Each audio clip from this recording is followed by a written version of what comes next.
I looked indifferently at the plate of cold food that stood opposite me on the table and sighed heavily. It was another lonely evening as I sat alone waiting for my husband to come home with more excuses about how he had to work late. He hardly left the office during the Christmas and New Year holidays, and even when he was at home, he spent most of his time working. I knew he was working on a big project, but this was the 9th time this month he'd skipped dinner, and the month wasn't even halfway through. Looks like it's going to be another long and lonely month, just like January, I thought sadly as I took another sip of the excellent white wine I'd bought especially for this evening. I had just blown out 2 candles on the table when my mobile phone rang. I grabbed it and saw the name Stephen, my husband of 4 years, on the screen. Hello. I decided to answer the call rather than ignore it. Hi, Jessica. I'm sorry, but Carl and I are still working on this merger. He suggested we go to the Red Lion and get something to eat to continue our discussion. I took a deep breath, tears already starting to form in the corners of my eyes. So when should I expect you home? Do not wait for me. It will be late. We have another problem in the negotiations. When is it too late?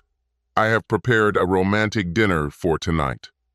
It's probably after midnight, and I'm sorry about dinner, but this merger requires all of our attention right now. If everything works out, we will ensure our lives. I will wait for it. I answered not without irony, wondering if the rest of his life with me was part of his plans. I have to go. I love you, baby. Okay. I hung up abruptly. One tear rolled down my cheek, and I wiped it away, blinking to keep from crying. This is not what I expected from my marriage, and certainly not what the first 3 years were like. Taking a glass of wine, I swirled the pale liquid in it before drinking it in one gulp, and let my thoughts wander to the past, remembering how I met the man of my dreams. I met Stephen Morton at a wedding where I attended alone as a bridesmaid, and he was one of the groomsmen. From the moment I saw him, I couldn't take my eyes off him and tried to find a reason to talk to him. We immediately hit it off. He was 3 years older than me and 27. Tall, 6 feet tall, with messy brown hair that always seemed a little scruffy. His piercing brown eyes captivated me.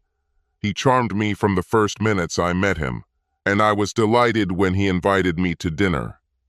However, my own deep-seated insecurities prevented me from even considering the possibility of a long-term relationship with him, at least at first. I always thought that I was too thin and inconspicuous for anyone to seriously want to date me. This uncertainty scared me away from the idea of serious relationships with several men I had briefly dated before. But Stephen didn't see me like that.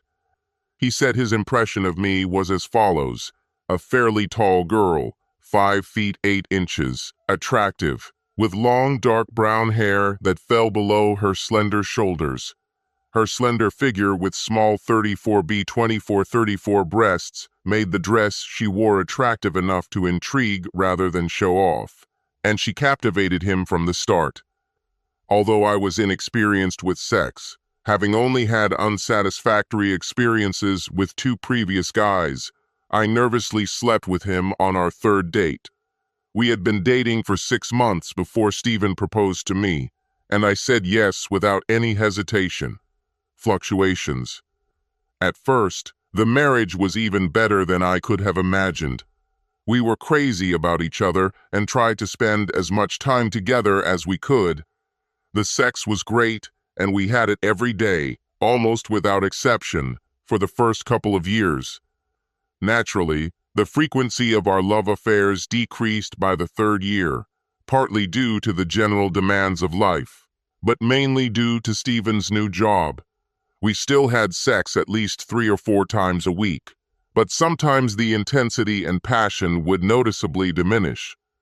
Then, just a few months ago, he got promoted and began working with his boss, Carl, on a huge merger project with another company. This required long hours and numerous business trips, sometimes for days at a time, and it had an almost catastrophic impact on our marriage. My husband and I haven't made love for almost 3 months because he was either away or too tired. Socialization had also become a rarity since Stephen was always working and, other than the occasional meeting with friends, it had been a long time since I'd enjoyed a night out.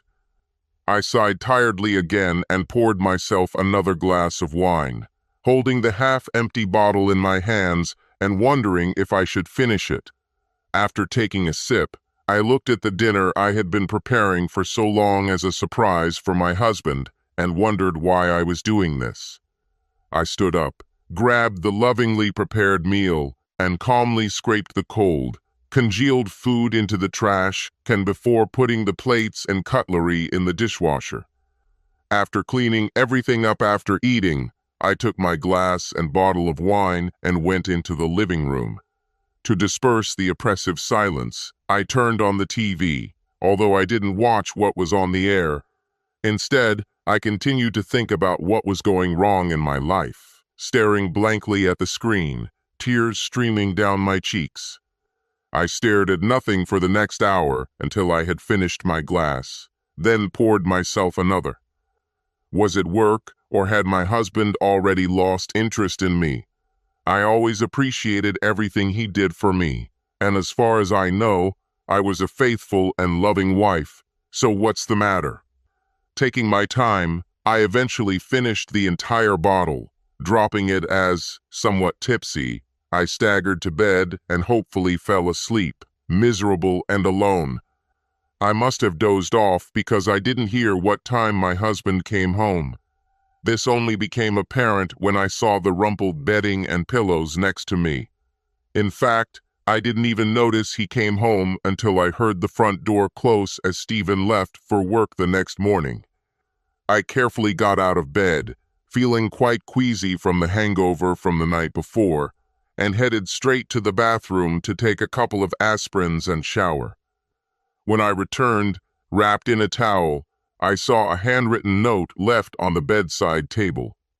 "Jessica, I didn't want to wake you because you looked so peaceful. Sorry about last night. Things are pretty tense right now. We're almost done. I'll be late tonight.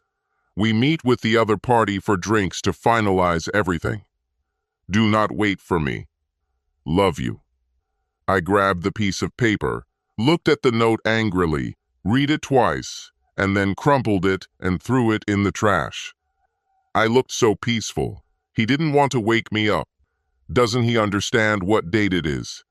Looking at my reflection in the dressing table mirror, I realized that I was fed up with sitting at home alone, waiting for my absent husband.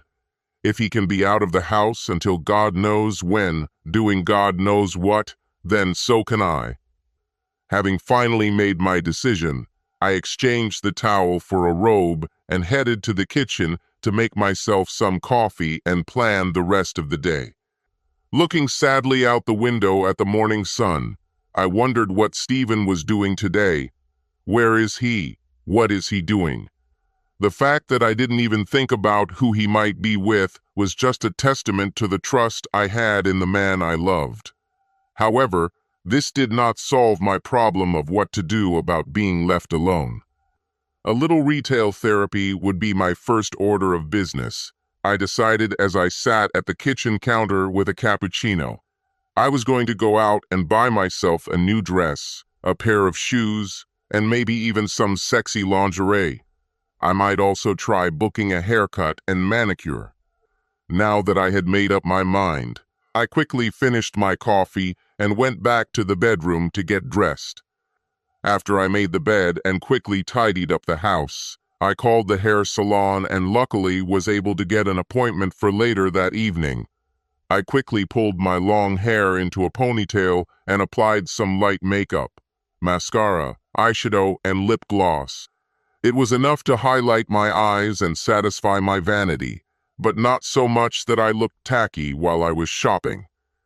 Choosing an outfit was a lot easier, and since it was going to be a warm day, I chose my skinny ripped jeans and a red commie top with my usual black lace underwear underneath.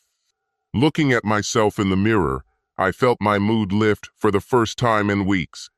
Stephen might not have judged me, but I was determined to do something for myself and stop sitting around waiting for him. Having done everything necessary, I looked at my watch for the last time, saw that it was already 11:15, took my bag and keys, and left the house. There was surprisingly little traffic on the roads, and I had no problem driving into the city center in 20 minutes, planning along the way which shops I wanted to visit. After parking the car, I walked the short distance to the main street and looked around before starting my search for a new dress. It took me visiting several stores and small fashion boutiques before I found exactly what I wanted. The spaghetti strap dress was fitted at the bust with a deep V neckline that was held together by two shiny silver buckles. It looked elegant while showing off just the right amount of my modest cleavage. The skirt was unusual in that it reached mid-thigh at the back, but curved upward at the front, crossing at mid-thigh and exposing a significant portion of the leg. Very pleased with my first purchase, I decided to celebrate by drinking a cappuccino before continuing with my shopping. Walking up to the nearest coffee shop on Main Street, I discovered that I had to wait in a short line to place my order. Having placed my order, I took the cup and turned around, when suddenly the man behind me took a step forward and touched my arm. Most of my drink spilled onto the saucer and onto the floor. Unfortunately, some got on me too. "Oh God, I'm so sorry." A deep voice made me look up straight into a pair of deep blue eyes. "Please, it's my fault. Let me order you another one." Oh, thank you." Slightly dumbfounded, I could hardly answer. "Cappuccino, right?" the young man asked, taking the cup from my hands. "Please. Sit down and I will bring it to you." Blushing slightly, I sat down at an empty table and watched him. Tall and dark-haired, with an athletic build, I estimated his age to be in his early 30s, although he carried himself with a confidence that suggested he was considerably older. "I'm very sorry for that," he apologized, bringing me fresh coffee along with his own. "Do you mind if I sit down?" "Please sit down. And thank you." Waving my hand, I pointed to the empty chair opposite me, smiling at him. "Thank you." Sitting down, he extended his hand. "I'm Charles." "Jessica." As I shook his hand, I felt his fingers squeeze mine, holding me a little longer than was comfortable. "I'm such a clumsy idiot sometimes." He smiled at me charmingly. "I'm terribly sorry, Jessica." "It's okay. It happens." I felt a slight excitement in my stomach and blushed on my cheeks, looking across the table at him. But the consequences are not always so pleasant.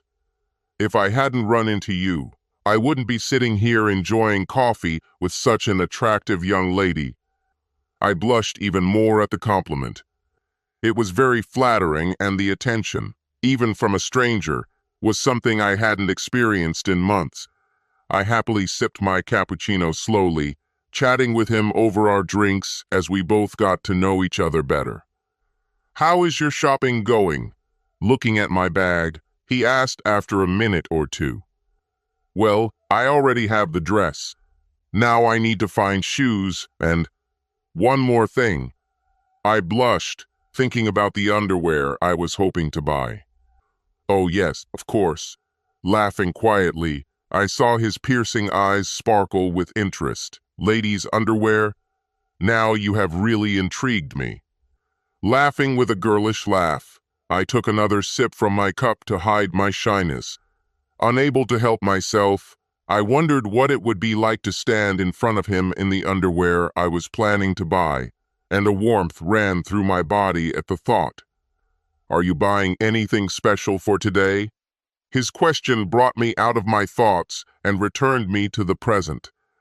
Oh, well, I, I hesitated, remembering my absent husband and his lack of attention in recent weeks. Special meeting with someone, or a secret date you want to keep secret. He winked at me, smiling mischievously. No, N, nothing like that. I faltered, feeling my cheeks heat up again with embarrassment.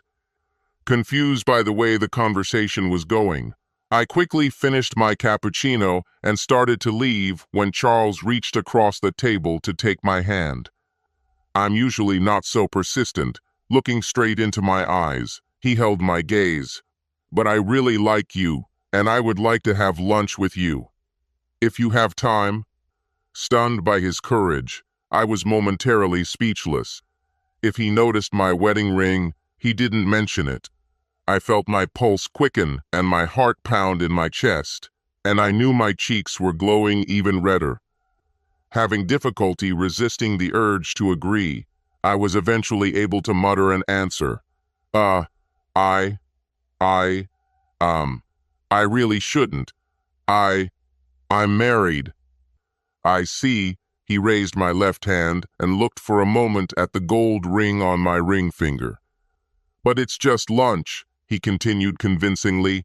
We both need to eat, and it would be nice to enjoy lunch in such an attractive and pleasant company. Well, I guess that, like you said, it's just lunch. I hesitantly accepted his invitation, although I knew that I should have refused.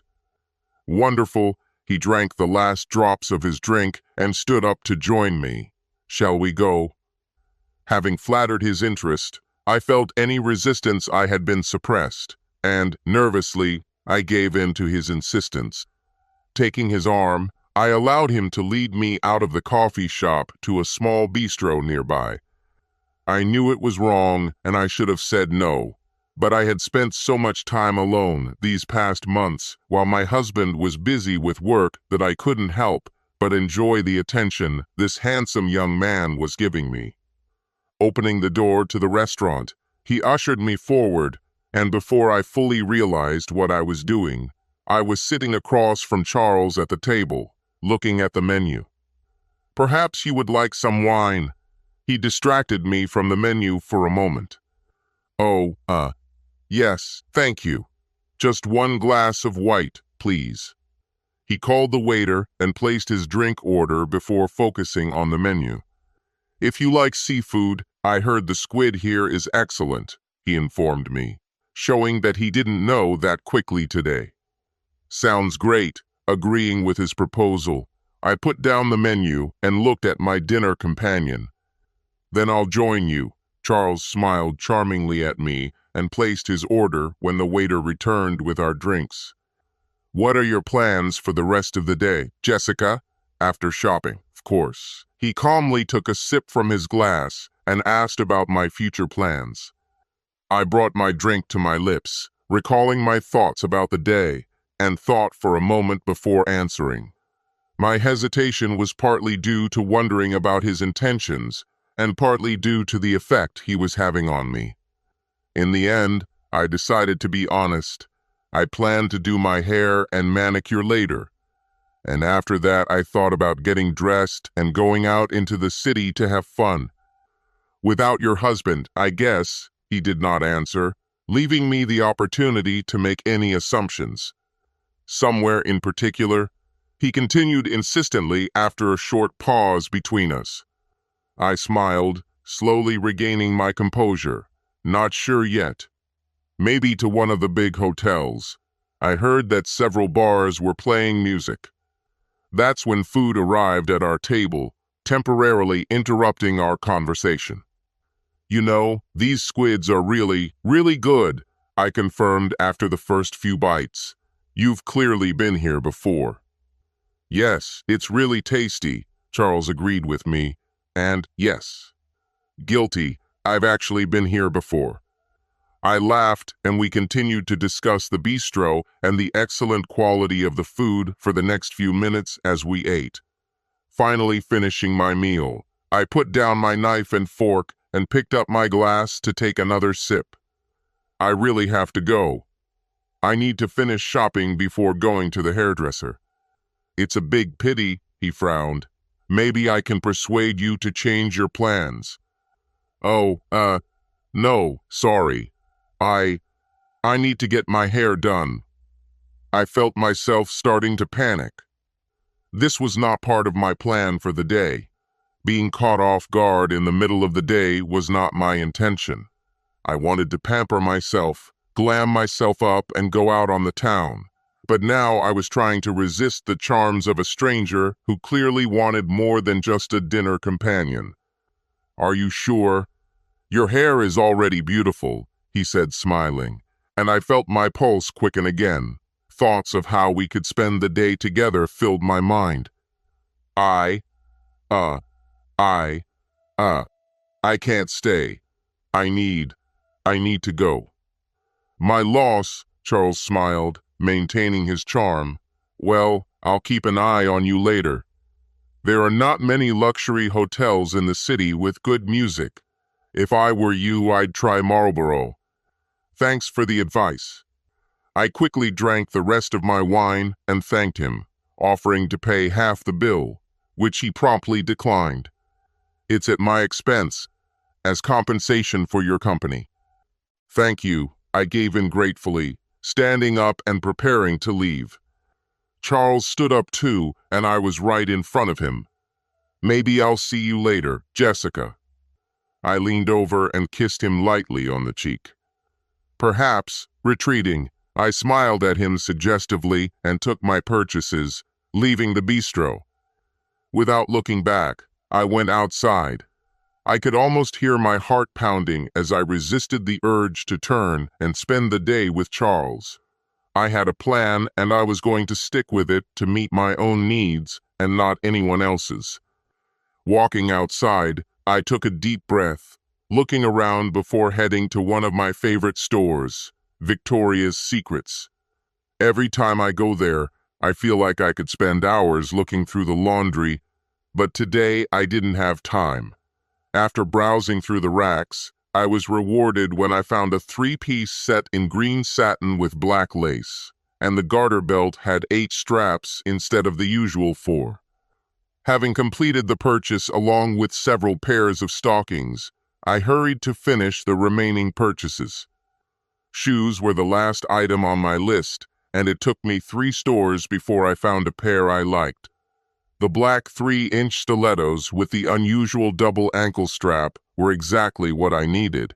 And after purchasing, I even had a few minutes left before my appointment at the beauty salon. I spent the next couple of hours relaxing in the chair while my hair was done.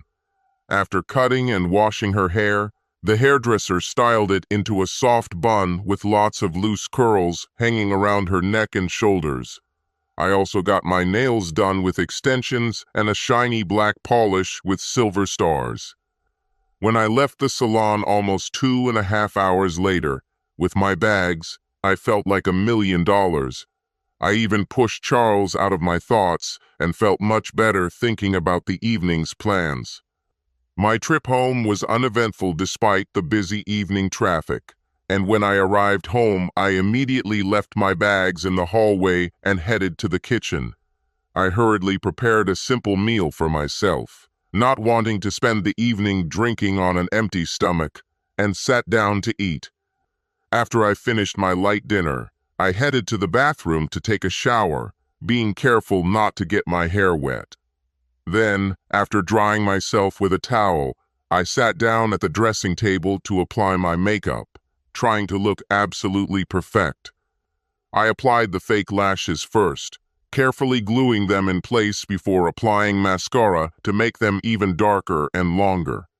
I then applied dark gray eyeshadow following the eyeliner, creating a flowing outline. Satisfied with my eyes, I added pink lip gloss to complete my look. Dressing was easy. I had everything I wanted to wear. After fastening the garter belt around my waist, I carefully wrapped a pair of black seam stockings up my legs, attaching them to the 8 strap clasps. I then put on the panties that matched the set, followed by the dress I had purchased earlier that day. Wearing a bra was not practical, and the crisscross pattern on the front of the skirt barely covered the top of my stockings. After putting on my new shoes, I fastened the straps around my ankles and was ready to go. I was checking my image in the mirror when the taxi I ordered pulled up and honked outside. Taking a deep breath, I picked up my purse and, calming down for a moment, walked out of the house, locking the door behind me before getting into the back seat of the taxi. "Where are we going?" The driver turned and looked me up and down, his gaze lingering on my cleavage before dropping to where my skirt parted, exposing my thighs. "To the Marlborough Hotel, please." "Oh, okay. Of course." He reluctantly looked away. I smiled to myself as the taxi pulled away, watching the driver adjust the rear-view mirror to look at me. Taking a deep breath, I decided to give him a little show and spread and crossed my legs again, letting my skirt open a little more to reveal the top of my stockings. He drove slowly, often taking his eyes off the road to admire me and hopefully avoid getting into an accident. Arriving at the hotel entrance, I paid for the fare, waiting for him to come out and open the door for me. Then I made sure he got another look at my bare thighs over my stocking top as I awkwardly stepped out of the taxi. The Marlborough was a grand old building with marble columns at the entrance and an old-fashioned revolving door that, due to years of underfunding, was in dire need of renovation. Its traditional splendor barely concealed the peeling wallpaper and peeling paint, which were clearly visible if you looked closely. Standing in front of the entrance, I felt my heart pounding in my chest and was on the verge of turning and running away as my courage had almost deserted me. But I knew I had to do it. I wasn't about to spend another night at home alone waiting for my husband. Somehow I resisted the urge to run, pulled myself together, suppressed the rising panic, and walked through the doors into the hotel lobby. My heels clicked on the tile floor as I walked, holding my head high, ignoring the lustful glances of several men present, and headed towards the bar. Pausing at the entrance, I listened to the music of the live band on the small stage in the back while I looked around the room. Then I saw him, my goal for this evening. It was easy to distinguish him from other men. A little over 6 feet with an athletic build and slightly scruffy brown hair. He was in a group of 4 men, all in suits, deep in conversation. He was too busy to notice me standing in the doorway. Instead, he focused on what his friends were discussing.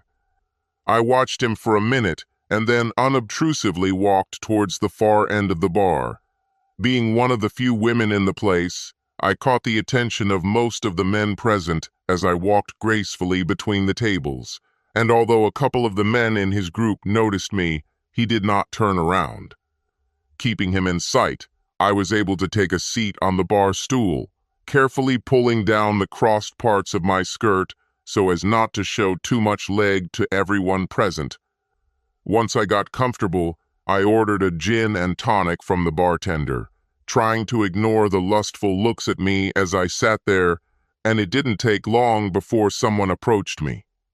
He was older, probably in his 50s, with steely gray hair, but looked very fit for his age. "Can I buy the pretty lady a drink?" I raised my head and batted my eyelashes in response. "That's very nice of you, but I already have it." But he did not give up. "Is this a temporary failure or a final one?" "Maybe later," I suggested, smiling at him sympathetically. "If we are talking about money." He stopped his sentence when he saw my look and realized that I was not the kind of girl who was looking for clients. "Oh, I'm sorry," he stammered and hurried away. Returning my attention to my chosen target, I watched as he walked away from his friends and headed towards the bar, apparently ordering another round for them. Making a quick decision, I climbed off the chair, not caring that my stockings were visible to anyone watching, and walked straight towards him. Oh, he turned and stared at me, mouth open. "Would you like to buy the girl a drink?" I asked him, biting my lower lip, as modestly as possible, interrupting him when he was about to say something. I, yes, what? What would you, want?" He stammered, obviously completely stunned. "I'll have a gin and tonic, please, with ice and lemon." He was about to speak again, but I put a finger on his lips to stop him and smiled sweetly. "No names. Tonight we are just two anonymous people." "Oh, right. Yes, of course," my crush for the night managed to reply, before turning and ordering from the bartender. "I hope your friends won't be offended that you're leaving them." I winked sweetly, glancing at him. He looked back at them. I have to." "Of course, if you don't want to." I left the sentence unfinished and looked around the bar. "No, of course, I'll just take this and, tell them." With these words, he took 3 glasses, leaving them on the counter, and returned to your small group. I sat on the bar stool and crossed my legs, carefully positioning the crosshairs in front so that only the dark stripes at the top of my stockings were visible. "You come." A voice behind me made me turn to see Charles, the young man from lunch. "Oh, it's you. Hello. I like the dress.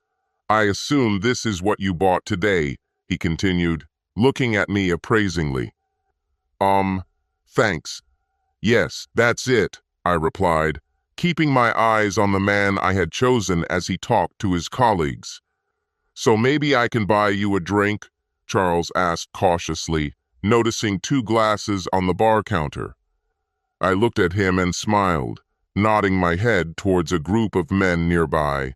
"Thanks, I'm fine. I just got some." "Ah, my defeat again," said Charles generously. "Well, if you change your mind, Jessica, I'm here a little longer." As I watched him leave, I took a sip of wine. Who was that? I turned to the man I had chosen when I entered the bar. Just someone I met today. I had dinner with him, and he wanted to invite me to dinner tonight. "Only for dinner?" he asked, raising an eyebrow. I laughed and fluttered my eyelashes again. "Oh, I doubt his intentions are limited to one meal." "I see. What are your intentions towards me, now that you've forced me to buy you a drink?" I took another sip of the gin, scrutinizing it over the rim of the glass. "I think it's up to you. I wasn't planning on coming home tonight." "So, what if I book us a room?" Seductively spreading and crossing my legs again, I made it clear that the bottom of my dress was revealing a little more than it should have, revealing a glimpse of bare skin above my stockings. "Then we'll have to see what happens, won't we?" Biting my lower lip, I put my hand on his arm and offered it seductively. Taking out his phone, he dialed a number and began talking, apparently arranging for a hotel room, all the while looking at the sexy brunette sitting opposite him, who smiled invitingly at him. "Ready. We just need to pick up the key at the reception," he smiled at me, taking his own drink and taking a sip. "Won't your friends be offended that you leave them?" My eyes opened naively as I looked across the bar at the 3 men he was with. No, I'm sure they'll understand. We've mostly finished our business, and it's not every day that a guy gets seduced by an attractive young lady. So, do you find me attractive?" He smiled. "You're kidding. You're just gorgeous." I didn't answer, just took a sip of the gin and tonic, emptying my glass, and smiled. "So," he licked his lips, clearly nervous in anticipation of what might happen. "Another drink?" "Certainly." I placed the glass on the bar and sat down, inspecting it while he ordered us another round. He really was my type: tall, athletic, and incredibly sweet. I was still looking at him when Charles' voice behind me made us both turn around. "Do you mind if I ask the lady to dance?" "Oh, no, no, that's okay." He looked between Charles and me, slightly embarrassed. "I'll be back in a minute. Don't go," I said, jumping off the chair, showing an indecent amount of bare thighs, and took Charles's hand. Looking back with regret, I saw his eyes following me as Charles led me to the small dance floor. Joining several couples, Charles hugged me a little closer than he should have.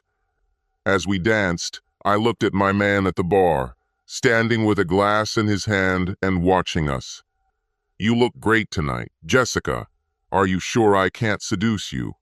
A whisper in my ear made me flinch. It seemed like forever since a man had given me any attention, let alone called me gorgeous, and it happened twice in a matter of minutes. I felt my heart begin to beat faster at the thought, and I allowed Charles to pull me even closer to him. I, Looking down into my eyes, he continued, "I want you, Jessica. I want." "Charles, I can't. I interrupted him, trembling, not wanting him to finish the sentence, feeling my resistance weakening. "Why not? I'll make this night unforgettable." He raised my left hand between us, showing my wedding ring. "And that obviously doesn't mean much to you." "I just can't. I'm sorry." Gathering my last willpower, I rejected his offer. He retreated reluctantly, and I sighed with relief. "I guess you made your choice, Jessica. Have some fun." With these last words, he left, leaving me to return to the bar. "I thought you might have changed your mind." "Are you jealous?" I laughed, looking into his eyes. His smile sent a thrill of desire through me. "Absolutely, you're mine tonight." I smiled regretfully at Charles across the room as I carefully, albeit again showing my stocking top to anyone who was watching, sat down on the bar stool, despite the tempting idea of spending the night with Charles. I had other plans, and most of them were right in front of me. "I like girls in stockings," he said, looking at my bare thighs. "Most men like it. As far as I know." I adjusted my skirt to cover my naked body above the nylon. "You're right," he laughed at my late attempt at modesty. Over the next few minutes we chatted, and I could feel the sexual tension building between us as I slowly drank my second glass of wine and flirted with him. "How does your wife feel about you being here tonight?" I raised his hand to look at the gold ring on his finger. "Probably the same way your husband feels about you being alone in a bar full of horny men." "Ah, touch," I laughed, letting go of his hand and fluttering my eyelashes again. "And here we are, two married people with the whole night ahead of them." His gaze fixed on my eyes. "Here we are," I whispered flirtatiously. "So let's go to the room." He finished his drink and placed the empty glass on the bar. "Or do you want another one?" "No, I'm ready for what you have planned." I drank the rest of my drink and carefully climbed off the chair, again unsuccessfully trying to hide part of my stockings and thighs in the process. Taking his arm, I let him lead me from the bar to the hotel lobby, smiling at his friends as we left to pick up our room key. Standing next to him at the reception desk, it was obvious from the look of the young woman receptionist that she considered me a girl of easy virtue who had picked up a client. The thought of her seeing me as an easy girl gave me a warm feeling inside, and I felt myself getting aroused. "This is room 509. Sir." She barely took her eyes off me as she handed him the key, checking his credit card details. "Is there a big bed?" I smiled at her mischievously. I'm sure Madam will find the bed more than satisfactory." Her voice dripped with condescension as she answered me. I laughed and snuggled up to the man next to me. "Okay, we'll need a lot of space." Keeping my hand connected, I looked at her and winked as we walked towards the elevator, my stiletto heels clicking loudly on the marble floor. "You'll drive us out of here if you're not careful." "What?" I objected innocently. "Do you know that? You and the receptionist just now." He laughed when the elevator doors opened with a characteristic sound. Walking inside, I turned to him. "She deserved it, you arrogant cow." When the elevator smoothly closed behind us, I pressed myself against him, wrapping my arms around his neck and tilting my face towards his, pulling his lips to mine. We were still kissing passionately when we reached the 5th floor and the doors opened. Backing away, I blushed and looked down as we walked past an indignant middle-aged couple waiting for the elevator to go downstairs. "What is your number, dear?" Taking his arm. I laughed as we turned left, and he led me along the carpeted corridor to room 509. "You're just insufferable, you know?" He chuckled as the couple remained behind, heading down to the 1st floor. It makes life more fun." Shaking his head, he smiled and unlocked the door. Typical hotel room. It began with a short hallway that opened into a fairly spacious room with a double bed and a sofa, as well as a table and chairs. On the opposite wall, there was a lot of glass opening onto a balcony overlooking the twinkling lights of the city. The only other noticeable place was the small bathroom right by the entrance. "Very nice," I muttered, looking around as he took off his jacket and walked up behind me, putting his arm around me to pull me towards him. Throwing his head onto my neck, I felt his hands rest on my breasts. Closing my eyes, I leaned back against him, enjoying the feeling of a man's hands on me for the first time in a long time. Oh damn, that feels so good. After very passionate sex, I headed to the bathroom. Stopping halfway, I turned to him. "Oh, and happy Valentine's Day, dear." "I just have one question," my husband asked. "Oh, which one?" "How did you know where to look for me?" "Who said I was looking?" I grinned cheekily and quickly disappeared into the bathroom. Subscribe to our